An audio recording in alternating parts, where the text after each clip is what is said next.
తులారా, ఇంట్లో ఎంత ప్రేమగా పెంచుకున్న తులసి మొక్క ఒక్కసారిగా ఎండిపోతే చాలామంది గుండెల్లో ఒక తెలియని భయం మొదలవుతుంది. ప్రతిరోజూ నీళ్లు పోసినా, దీపం పెట్టినా, పూజ చేసినా ఆకులు ఒక్కొక్కటిగా వాడిపోతుంటే ఇంట్లో ఏదో మంచిది జరగబోదనే ఆలోచన మనసును పట్టేస్తుంది. ముఖ్యంగా మధ్యతరగతి కుటుంబాల్లో తులసి అంటే కేవలం మొక్క కాదు, అది ఇంటి ఆడపడుచులాంటిది. ఉదయం లేవగానే ముందుగా తులసికి నమస్కారం చేసి రోజును మొదలుపెట్టేవారు ఎంతోమంది. అలాంటి తులసి ఒక్కసారిగా నల్లబడిపోతే ఇంట్లో మాటలు తగ్గిపోతాయి, మనసుల్లో ఆందోళన పెరుగుతుంది. కొందరికి అప్పులు పెరుగుతాయి, కొందరికి ఇంట్లో చిన్న చిన్న కలహాలు మొదలవుతాయి, ఇంకొందరికి ఏ పని మొదలుపెట్టినా చివరి క్షణంలో ఆగిపోతుంది. ఇది సాధారణమా లేక దైవ సంకేతమా అని అనుమానం మొదలవుతుంది. వరంగల్ దగ్గరలోని ఒక చిన్న గ్రామంలో సత్యనారాయణ అనే వ్యక్తి జీవించేవాడు. అతను చిన్న ఉద్యోగం చేసేవాడు. భార్య పద్మ, 2 పిల్లలు. పెద్దగా ఆస్తులు లేవు, కాని ప్రశాంతమైన జీవితం ఉండేది. వారి ఇంటి ముందున్న తులసి కోట గ్రామంలోనే అందరికీ ఆదర్శం. ప్రతి శుక్రవారం పద్మ ఎంతో భక్తితో దీపం పెట్టేది. ఆ తులసి చుట్టూ పసుపు చల్లిన నేల ఎప్పుడూ పవిత్రంగా కనిపించేది. ఇంట్లో తులసి నవ్వితే లక్ష్మి నవ్వుతుంది అని పెద్దలు చెప్పిన మాటను పద్మ ఎంతో విశ్వసించేది. కాని ఒకరోజు ఉదయం పద్మ బయటికి వచ్చి చూసేసరికి తులసి ఆకులు వాడిపోయి ఉన్నాయి. మొదట పెద్దగా పట్టించుకోలేదు. ఎండ ఎక్కువైందేమో అనుకుంది. నీళ్లు పోసింది. కాని మరుసటి రోజు కొమ్మలు కూడా వంగిపోయాయి. వారం రోజుల్లో ఆ తులసి పూర్తిగా ఎండిపోయింది. అదే సమయం నుంచి వారి ఇంట్లో విచిత్రమైన సంఘటనలు మొదలయ్యాయి. సత్యనారాయణ పనిచేసే చోట జీతం ఆలస్యమైంది. పిల్లల చదువులో ఆటంకాలు వచ్చాయి. పద్మకు రాత్రుళ్ళు నిద్ర పట్టేది కాదు. ఇంట్లో ఎప్పుడు కనిపించని ఒత్తిడి అలుముకుంది. ఒక సాయంత్రం గ్రామానికి వచ్చిన వృద్ధ పండితుడిని పద్మ కలిసి తన బాధ చెప్పింది. ఆ పండితుడు కొద్దిసేపు మౌనంగా ఉండి ఇలా అన్నాడు, అమ్మా, తులసి ఎండిపోవడం కేవలం ప్రకృతి కారణం మాత్రమే కాదు. కొన్నిసార్లు అది ఇంటి ఆధ్యాత్మిక స్థితిని కూడా తెలియజేస్తుంది. ఇంట్లో మాటల్లో కఠినత్వం పెరిగినా, పెద్దలను గౌరవించకపోయినా, భోజనాన్ని వృధా చేసినా, లేదా దేవుని స్థలంలో అపవిత్రత పెరిగినా తులసి ముందుగా స్పందిస్తుంది. ఆ మాటలు విన్న పద్మ గుండెల్లో ఒక్కసారిగా అనేక సంఘటనలు మెదిలాయి. కొన్ని రోజులుగా ఇంట్లో చిన్న చిన్న కోపాలు పెరిగాయి. పిల్లలు తిన్న భోజనం పారేయడం సాధారణమైంది. సత్యనారాయణ కూడా ఒత్తిడితో ఇంటికి వచ్చి చిరాకు చూపించేవాడు. పూజగదిలో దీపం వెలిగించే సమయాలు మారిపోయాయి. ఇంట్లో నవ్వులు తగ్గిపోయాయి. ఇల్లు పవిత్రంగా ఉంటే తులసి పచ్చగా ఉంటుంది అనే పాత సామెతను ఆ పండితుడు మళ్లీ గుర్తుచేశాడు. తర్వాత ఆయన ఒక పురాతన గాథ చెప్పడం ప్రారంభించాడు. ఒకప్పుడు విజయనగర సమీపంలో లక్ష్మమ్మ అనే భక్తురాలు ఉండేదట. ఆమె ఇంట్లో కూడా ఇలాగే తులసి ఒక్కసారిగా వాడిపోయిందట. కాని ఆమె భయపడకుండా ముందుగా తన మనసును పరిశీలించిందట. ఇంట్లో ఎవరి మనసు నొచ్చిందో తెలుసుకుని క్షమాపణ కోరిందట. ప్రతి ఉదయం పక్షులకు గింజలు పెట్టి, సాయంత్రం దీపం వెలిగించి, భోజనం ముందు దేవునికి మొదటి ముద్ద సమర్పించిందట. ఆశ్చర్యంగా 11వ రోజుకే అదే ఎండిపోయిన తులసి పక్కన కొత్త చిగురు మొలిచిందట. ఆ పండితుడు చివరగా ఒక మాట అన్నాడు, తులసి మొక్క మన ఇంటి శ్వాసలాంటిది అమ్మా. అది వాడిపోతే ముందుగా మన మనసులను పరిశీలించాలి. ఆ మాటలు విన్న తర్వాత పద్మ ఆ రాత్రి నిద్రపోలేక తులసి కోట దగ్గరే కూర్చుంది. కాని అర్ధరాత్రి సమయంలో ఆమె చూసిన ఒక చిన్న సంఘటన ఆమె జీవితాన్నే మార్చబోతుందని ఆమెకు అప్పుడే తెలియలేదు. ఈ ఆధ్యాత్మిక రహస్యం మీకు పూర్తిగా అర్థం కావాలన్నా, దైవానుగ్రహం దక్కాలన్నా ఈ వీడియోను ఎక్కడా ఆపకుండా చివరి వరకు చూడండి. అర్ధరాత్రి గాలి మెల్లగా వీచుతోంది. ఆకాశంలో మబ్బులు కమ్ముకుని చంద్రుడు కూడా స్పష్టంగా కనిపించలేదు. పద్మ చేతిలో చిన్న నూనె దీపం పట్టుకుని తులసి కోట దగ్గర కూర్చుని ఉండగా ఒక్కసారిగా ఆ దీపం జ్వాల అసాధారణంగా కంపించింది. గాలి పెద్దగా లేకపోయినా ఆ వెలుగు ఒకసారి తగ్గి మళ్లీ పెరిగింది. పద్మ గుండెల్లో తెలియని ఆందోళన మొదలైంది. అదే సమయంలో తులసి కోట వెనుక నుంచి ఒక చిన్న పక్షి అరుపు వినిపించింది. ఆ అరుపు సాధారణంగా కాకుండా చాలా బాధగా అనిపించింది. పద్మ మెల్లగా వెనక్కి తిరిగి చూసింది. అక్కడ ఒక చిన్న గువ్వ నేలపై పడిపోయి ఉంది. దాని రెక్కకు గాయం అయి ఉండాలి. అది ఎగరలేక వణుకుతోంది. పద్మ వెంటనే దాన్ని చేతిలోకి తీసుకుని కొద్దిగా నీళ్లు పెట్టింది. ఆ చిన్న పక్షి కళ్లలో భయం కనిపించింది. కాని కొద్దిసేపటికి అది ప్రశాంతంగా మారింది. ఆ దృశ్యం చూసిన పద్మ మనసు ఒక్కసారిగా కరిగిపోయింది. ఇన్ని రోజులుగా నేను ఇంటి సమస్యలతోనే ఉండిపోయి చుట్టూ ఉన్న జీవుల బాధను కూడా గమనించలేదు అని ఆమెకు బాధ వేసింది. ఉదయం అవగానే ఆమె ఇంటి ముందున్న ప్రదేశాన్ని శుభ్రం చేసింది. ఎండిపోయిన తులసి కొమ్మలను తొలగించే ముందు 2 చేతులు జోడించి నమస్కరించింది. అమ్మా, మాలో ఏ తప్పు జరిగిందో మాకు అర్థమయ్యేలా చేయి అని కన్నీళ్లు పెట్టుకుంది. ఆ తర్వాత ఇంట్లో అందరిని పిలిచి ఒక మాట చెప్పింది. ఇక నుంచి ఇంట్లో ఎవ్వరూ కోపంగా మాట్లాడకూడదు, భోజనం వృధా చేయకూడదు, పూజ సమయాన్ని మార్చకూడదు అని చెప్పింది. మొదట పిల్లలు నవ్వుకున్నారు. సత్యనారాయణ కూడా ఒక మొక్క ఎండిపోతే ఇంతగా ఆలోచించాలా అని అన్నాడు. కాని అదే రోజు అతను బయటికి వెళ్లి వస్తుండగా ఒక వృద్ధుడు రోడ్డుపై జారి పడిపోయాడు. చుట్టూ చాలామంది చూసినా ఎవరూ పట్టించుకోలేదు. సత్యనారాయణకు ఒక్కసారిగా పద్మ మాటలు గుర్తొచ్చాయి. వెంటనే ఆ వృద్ధుడిని లేపి నీళ్లు ఇచ్చాడు. వృద్ధుడు కళ్లలో కృతజ్ఞతతో చూసి, నాయనా, ఇంట్లో తులసి ఉన్నవాళ్లు ఇలా దయతో ఉంటే ఆ ఇల్లు ఎప్పుడు కూలిపోదు అని చెప్పాడు. ఆ మాట విన్న క్షణం సత్యనారాయణ గుండెల్లో ఏదో తాకింది. ఇంటికి వచ్చాక పద్మకు జరిగిన విషయం చెప్పాడు. ఆ రోజు నుంచి ఇంట్లో వాతావరణం నెమ్మదిగా మారడం ప్రారంభమైంది. ఉదయం పిల్లలు కలిసి పక్షులకు గింజలు వేయడం మొదలుపెట్టారు. పద్మ ప్రతిరోజూ ఇంటి ముందు నీళ్లు చల్లేది. సాయంత్రం అయ్యేసరికి అందరూ కలిసి దీపం వెలిగించేవారు. అయితే గ్రామంలో ఒక వృద్ధురాలు పద్మకు మరో ఆశ్చర్యకరమైన విషయం చెప్పింది. అమ్మా, తులసి ఎండిపోవడానికి కొన్నిసార్లు ఇంట్లో కనిపించని బాధల శబ్దం కారణమవుతుంది. ఎవరైనా మౌనంగా కన్నీళ్లు పెట్టుకుంటూ ఉంటే కూడా ఆ ప్రభావం తులసిపై పడుతుంది అంది. ఆ మాట విన్న తర్వాత పద్మ చాలా ఆలోచించింది. ఆ రాత్రి ఆమె తన అత్తగారి గదికి వెళ్ళింది.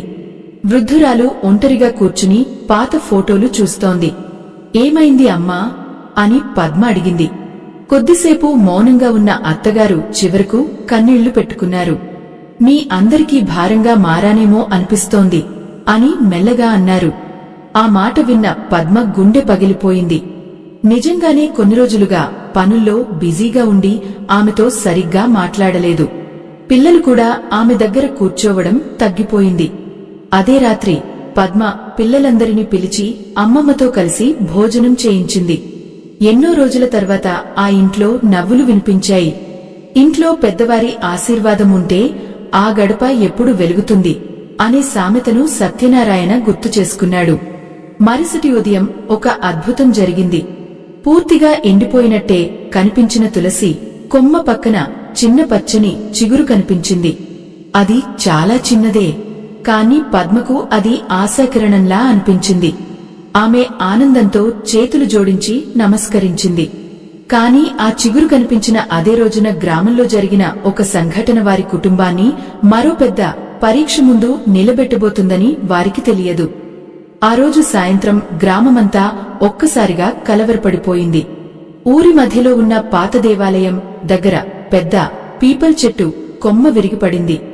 ఎవరికీ ప్రమాదం జరగకపోయినా గ్రామస్తులందరూ దాన్ని ఒక సంకేతంలా భావించారు. ఎందుకంటే ఆ చెట్టు ఎన్నో సంవత్సరాలుగా గ్రామానికి ఆధ్యాత్మిక చిహ్నంగా ఉండేది. గ్రామంలో పవిత్రత తగ్గిపోతోందేమో అని పెద్దలు మాట్లాడుకోవడం మొదలుపెట్టారు. సత్యనారాయణ కూడా అక్కడికెళ్లాడు. దేవాలయం వద్ద వృద్ధ పండితుడు మళ్లీ కనిపించాడు. ఆయన చెట్టు కొమ్మను చూసి మెల్లగా ఇలా అన్నాడు, ప్రకృతి ఎప్పుడూ ముందుగా హెచ్చరిస్తుంది. మనుషుల మనసుల్లో దయ తగ్గితే మొక్కలు ముందుగా బాధను భరిస్తాయి. ఆ మాటలు విన్న సత్యనారాయణ మనసు భారంగా మారింది. ఇంటికి తిరిగి వస్తుండగా అతనికి ఒక్కసారిగా ఒక విషయం గుర్తొచ్చింది.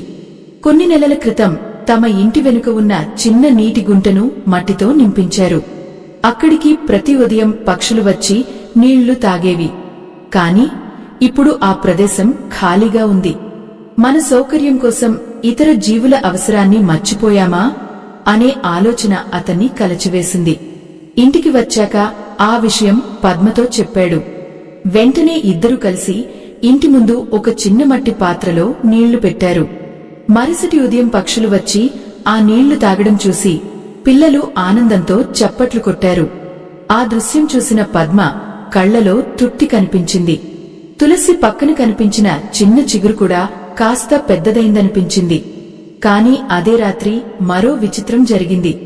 పద్మ నిద్రలో ఉండగా ఎవరో మెల్లగా పిలిచినట్టుగా అనిపించింది. ఒక్కసారిగా మేల్కుని బయటికి వచ్చింది. తులసి కోట దగ్గర దీపం ఇంకా వెలుగుతోంది. గాలి లేకపోయినా ఆ జ్వాల మెల్లగా తూర్పువైపు వంగి ఉంది. పద్మ దగ్గరకు వెళ్లి చూసింది. అక్కడ నేలపై చిన్న పసుపు గీతలా ఏదో కనిపించింది. అది ఎవరో వేసినట్టు కాకుండా సహజంగా ఏర్పడినట్టుంది. ఉదయం ఆ విషయం వృద్ధ పండితుడికి చెప్పగా ఆయన కొద్దిసేపు మౌనంగా ఉండి ఇలా అన్నాడు. ఇల్లు పవిత్రతను తిరిగి పొందుతున్నప్పుడు ప్రకృతి చిన్న చిన్న సంకేతాలు ఇస్తుంది. కాని గుర్తుంచుకోమ్మా, పరీక్ష పూర్తి కాలేదు. ఆ మాటలు విన్న వెంటనే పద్మ గుండెల్లో మళ్లీ భయం మొదలైంది. ఇంకా ఏ పరీక్ష మిగిలింది స్వామీ అని అడిగింది. పండితుడు నేరుగా సమాధానం చెప్పలేదు. బదులుగా ఒక పురాతన కథ చెప్పాడు. ఒకప్పుడు శ్రీశైలం అడవుల దగ్గర రామదాసు అనే రైతు ఉండేవాడు. అతని ఇంట్లో కూడా తులసి ఎండిపోయింది.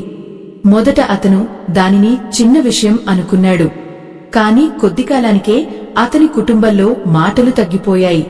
ఒకరికి ఒకరు దూరమయ్యారు. చివరకు ఒకరోజు అతని చిన్న కుమారుడు ఇంటిని వదిలి వెళ్లిపోయాడు. అప్పుడు రామదాసుకు అర్థమైంది, ఇంటి గోడలు కాదు, మనసులే ఇంటిని నిలబెడతాయని. ఆ కథ విన్న పద్మ కళ్ళు చెమ్మగిల్లాయి.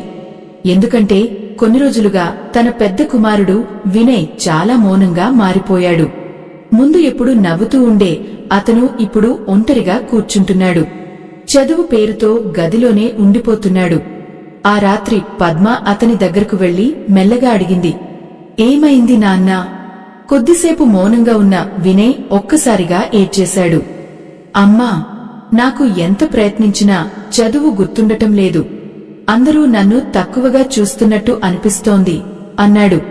ఆ మాటలు విన్న పద్మ అతన్ని గట్టిగా కోగిలించుకుంది. మనిషి విలువ మార్కులతో కాదు నాన్నా, మనసుతో ఉంటుంది అని ధైర్యం చెప్పింది. ఆ దృశ్యం తులసి కోట దగ్గర నిలబడి చూసిన సత్యనారాయణ కళ్లలో కూడా నీళ్లు తెప్పించింది. అప్పుడు వృద్ధ పండితుడు చెప్పిన సామెత అతనికి గుర్తొచ్చింది. మనసు ఎండిపోతే ముందుగా తులసి ఎండిపోతుంది. ఆ రాత్రి కుటుంబమంతా కలిసి తులసి దగ్గర దీపం వెలిగించారు. పద్మ చేతులు జోడించి ఇలా ప్రార్థించింది, మా ఇంట్లో ప్రేమను కాపాడమ్మా. మీ ఇంట్లో కూడా ఎప్పుడైనా ఇలా తులసి మార్పులతో ఏదైనా సంకేతం అనిపించి ఉంటే కామెంట్స్ లో ఓం శ్రీ తులసే నమః అని రాయండి. అయితే అదే సమయంలో తులసి కోట వెనుక నుంచి ఒక్కసారిగా ఒక శబ్దం వినిపించింది. అందరూ వెనక్కి తిరిగి చూశారు. అక్కడ కనిపించిన ఆ వస్తువు చూసి పద్మ చేతిలోని దీపం కింద పడిపోయింది. తులసి కోట వెనుక చిన్న మట్టి పాత్ర పగిలిపోయి నేలంతా నీళ్లు పారిపోయాయి. అదే పాత్రలో ప్రతిరోజు పక్షులకు నీళ్లు పెడుతుండేవారు. గాలి కూడా లేకుండా అది ఎలా పడిపోయిందో ఎవరికీ అర్థం కాలేదు. పిల్లలు భయంతో పద్మ వెనుకకు చేరుకున్నారు. కాని వృద్ధ పండితుడు మాత్రం ప్రశాంతంగా ముందుకు వచ్చి నేలను పరిశీలించాడు. కొద్దిసేపటి తర్వాత ఆయన చిరునవ్వుతో ఇలా అన్నాడు, భయపడాల్సింది ఏమీ లేదు.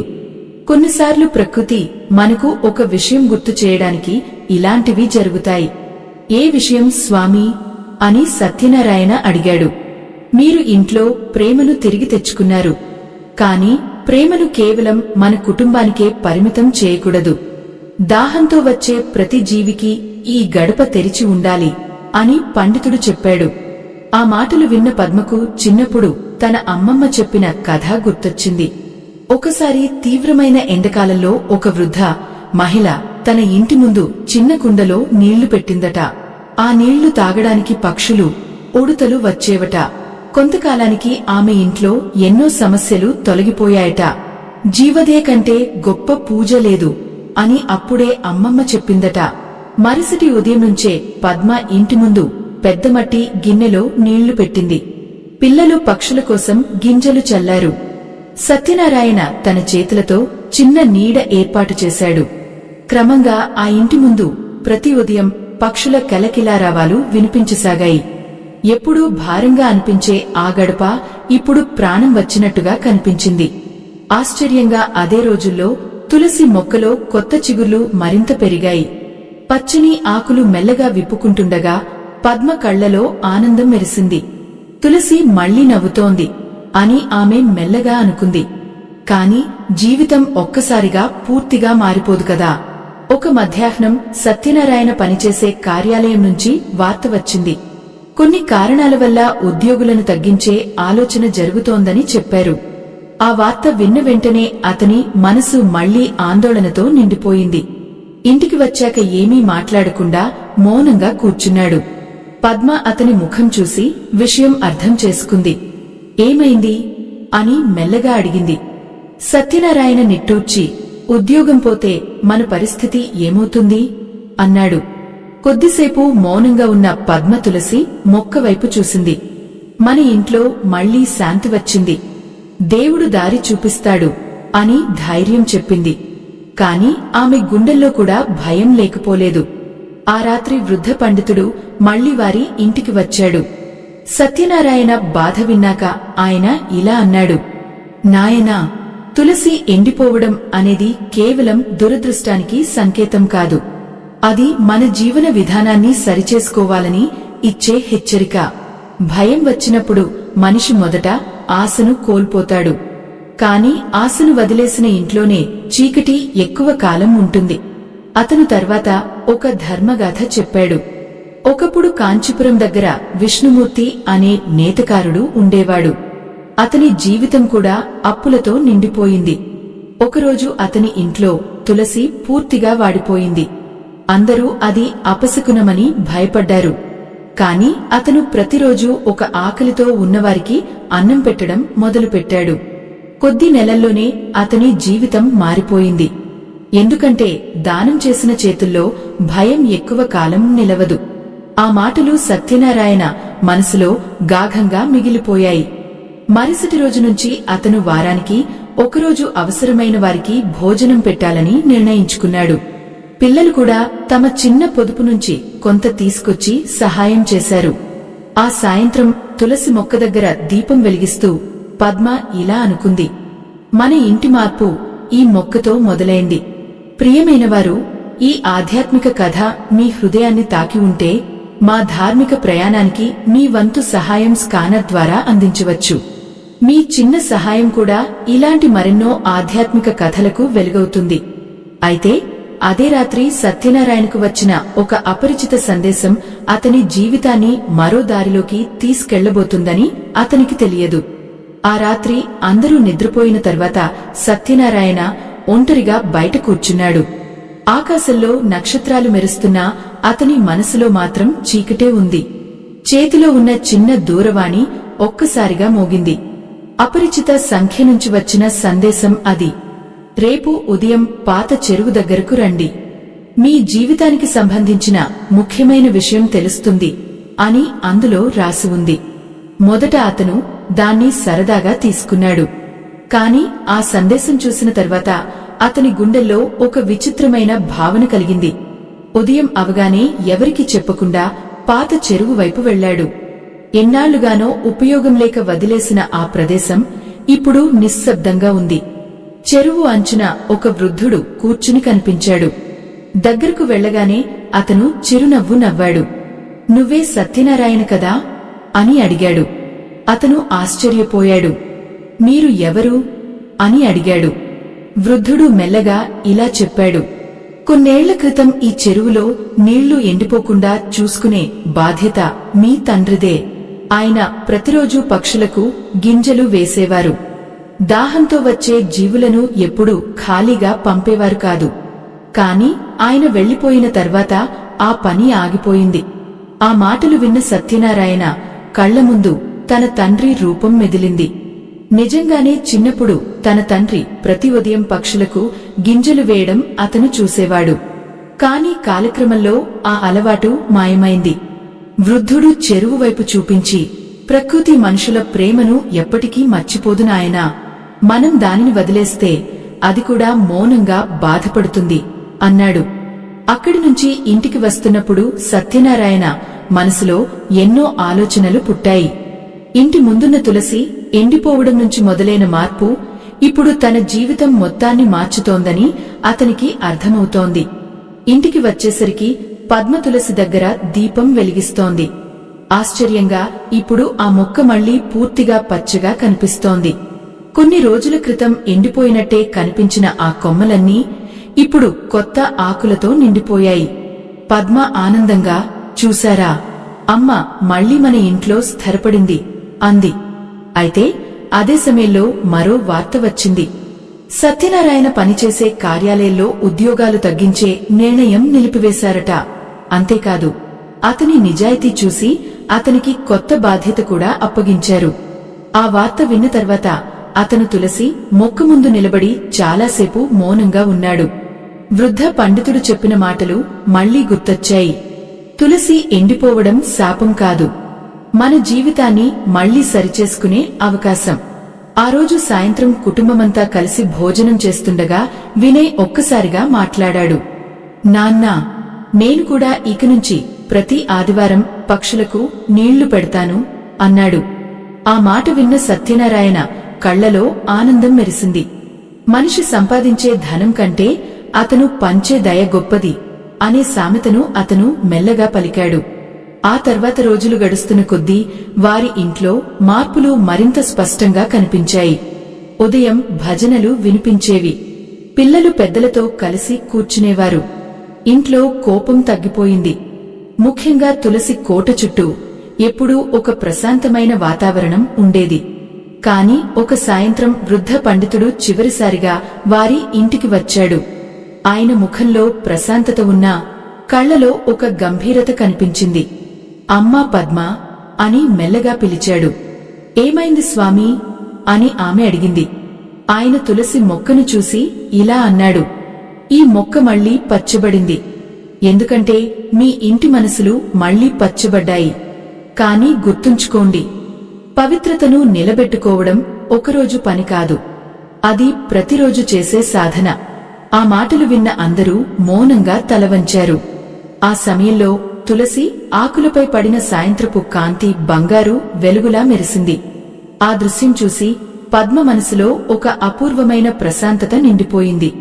కాని ఆ రాత్రి వృద్ధ పండితుడు వెళ్లిపోయిన తర్వాత తులసి కోట దగ్గర కనిపించిన ఒక చిన్న వస్తువు వెనుక దాగి ఉన్న నిజం మాత్రం ఇంకా బయటపడలేదు. ఆ రాత్రిగాలి చాలా ప్రశాంతంగా ఉంది. ఇంట్లో అందరూ నిద్రకు సిద్ధమవుతుండగా పద్మ మాత్రం తులసి కోట దగ్గరకు వెళ్ళింది. అక్కడ దీపం మెల్లగా వెలుగుతోంది. ఆకులపై పడిన ఆ కాంతి చూస్తుంటే తులసి మొక్క ఒక జీవంతమైన ఆశీర్వాదంలా కనిపించింది. అదే సమయంలో ఆమె కళ్లకు నేలపై మెరిసిన చిన్న వస్తువు కనిపించింది. దగ్గరకు వెళ్లి చూసేసరికి అది పాత రాగి నాణెం. ఆ నాణెం మీద చాలా మసకగా ఒక పదం కనిపించింది, ధర్మం. పద్మ ఆశ్చర్యంతో దాన్ని చేతిలోకి తీసుకుంది. అప్పుడే వెనుక నుంచి సత్యనారాయణ వచ్చాడు. ఇద్దరూ ఆ నాణెన్ని ఆశ్చర్యంగా చూస్తుండగా అక్కడికి వినయ్ కూడా వచ్చాడు.